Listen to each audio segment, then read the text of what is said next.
join me on 7 ways to get motivated while writing your book. Let's go on this amazing adventure on motivation. Don't forget to click subscribe, or the assassins will be waiting.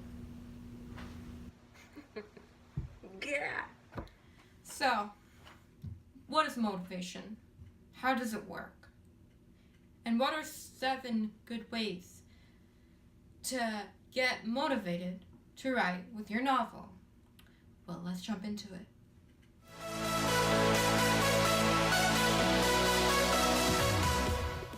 So, we're just gonna get into it, because we all like short videos, some of us.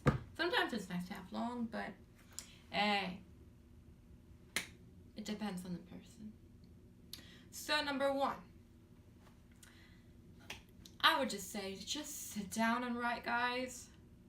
I know there are times when we just look at a blank screen and we're just like, I don't know what to write. My mind won't work.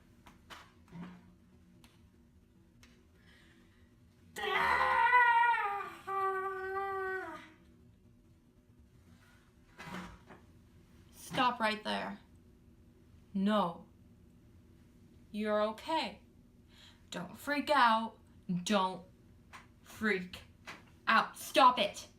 Don't freak out, because I know for certain freaking out won't work. Yeah, just sit down and write. I would start with a warm-up. Just free write. I find that it's helpful to free write.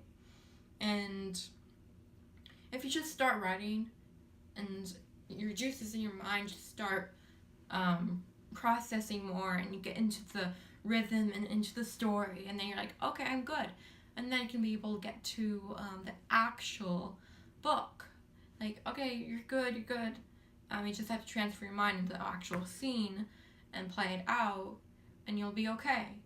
Sometimes you get to step away to get fresh air, but hey.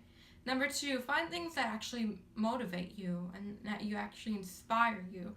I love music. Music is one of the most important things in writing, because, well, no, it's one of it, because it helps, and it helps with the fact that you can actually transfer yourself into the actual scene with the music playing, because there are some types of music that actually can go with the scene. And it's so awesome that you can be able to actually be in the moment with the characters.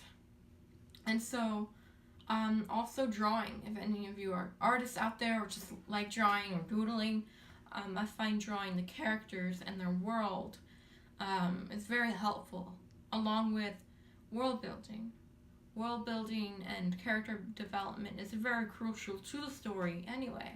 So getting to know the character and your world will help you be motivated to be able to continue on to write, because you're like, I want this in my world. I want a, let's say, I want this interesting tree that's called a white willow tree. I don't know, I'm making that up. That's actually not bad. See, you can make stuff up and you'll be okay. A white willow tree, and then I want to put it in the world, and you're like, oh, that's perfect. I'll put that in this part of the region of where these elves will be at, or these wolves. Yeah, my book's about wolves, and so I have to figure out what's in my world. How do they live? Where do they live? What's around them? What trees? What prey? Because I have not normal prey. It's like preytons, which is half deer with basically wings. And so it's interesting to see the cool concepts of what the world is, because having that motivation of the key points of your story, and also just it drives you into the depth of the story, because world building and character building can do that, where you're getting deeper and deeper into the characters' histories, their present and their future. If the character sheet too, and so it really helps. Okay, number 3, role play with your characters. Okay, when we were little, we obviously imaginary played, and that's totally fine. Truthfully, I still do, and it's hilarious because I don't do it often, but it helps me figure out what's ahead, what's gonna happen, and I can get in the character. I can actually be in their mindset and know what they're thinking, how they feel, and actually know what they're doing, because it's helpful for writing. I can be able to, what's the word? Well, basically be in their mind and follow their story and feel their emotions, because you feel like be yelling at the character, or you'll be like, no, you can't do that to him. You cannot keep him. He's mine. You can actually feel it, and you can feel the expressions, and you're like, okay, you can actually understand it better if you actually role play it out or imaginary play it out. And so, and just have your characters, the best thing is to be real with the characters. So basically, daydreaming too is helpful, because you're like, what's gonna happen? Yeah, so this character here at this time, and then this character in book 2, and then something else happens. I don't know, basically. Number 4, get fresh air, step away, be in your own imagination, be creative, do something fun, do something that makes you energetic and just helps your creative side flow, because let your imagination just go free. Let it go.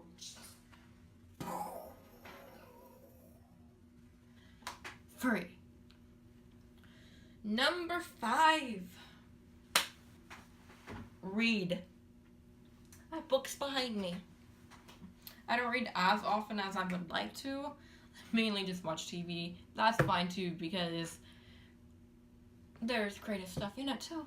But trust me, reading's a lot better, because you actually could gain a lot more writing skill with it.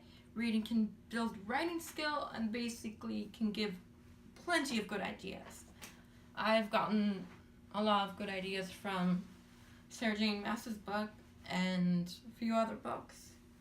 And it's been helpful. Then also number 6, find other writers, guys.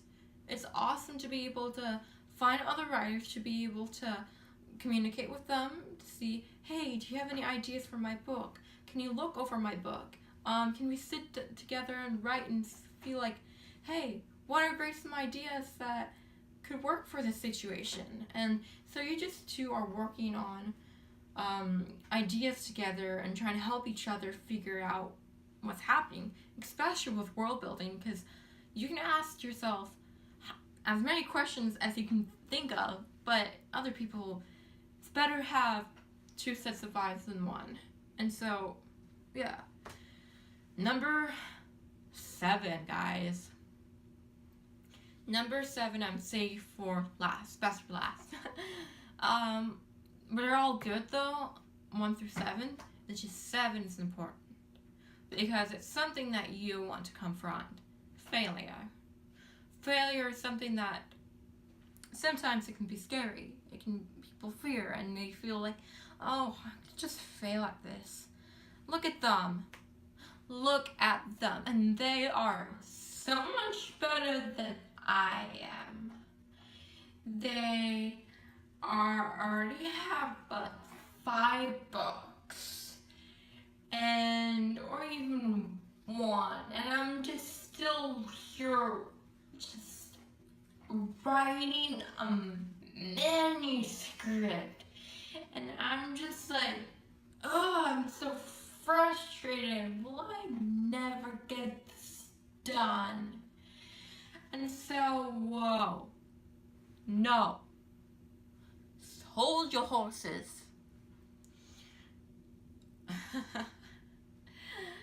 Hold your horses, fellow writers and authors. Do not compare yourself to other authors. You are at a different level. You're still learning. And it's better to humble yourself and actually learn from others, because it's... Okay, here's something. I was in an art class in summer semester not long ago. And there was this artist... Wait, backstory. I thought I was the best artist in each art class in elementary school and high school because I was... Because I had a big head, apparently. Not like... The expression is basically I was stuck up and I thought I was better than anyone, but hey, we all been there.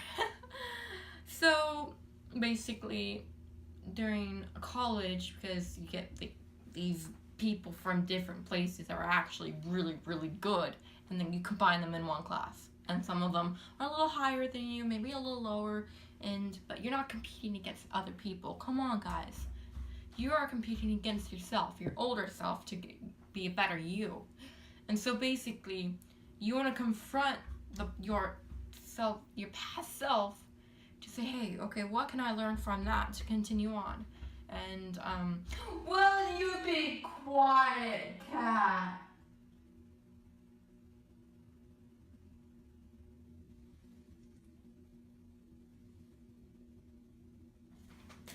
Anyways. So basically, confront your failure. Because I had a friend in summer semester art class that was better than me, and I got jealous, and jealousy is something you want to stay away from. You don't want to have it driven in your heart or anything. You want to learn from other artists. Allow them to be able to help you, because this person, I allowed her to help me with my digital art, allowed her to help me with other things, and I've actually grown. I didn't stay in one spot. You gotta look at other people's art, other people's writing, and learn from it, because how else are you expecting to grow?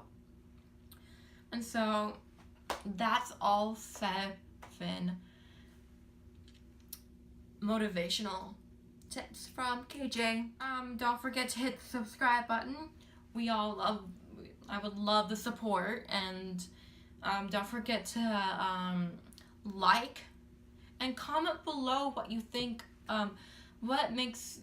what you think a motivation is, like what helps you as well, what drives you to be able to write. And so thank you guys for watching, and I hope you guys have a splendid and blessed day. Don't forget, you are still capable of so much more than you think you are. And don't compare yourself to other writers, because that's not helpful for the mindset. Try to be positive, because being negative is not helpful. And so that's a little motivation from me. Bye.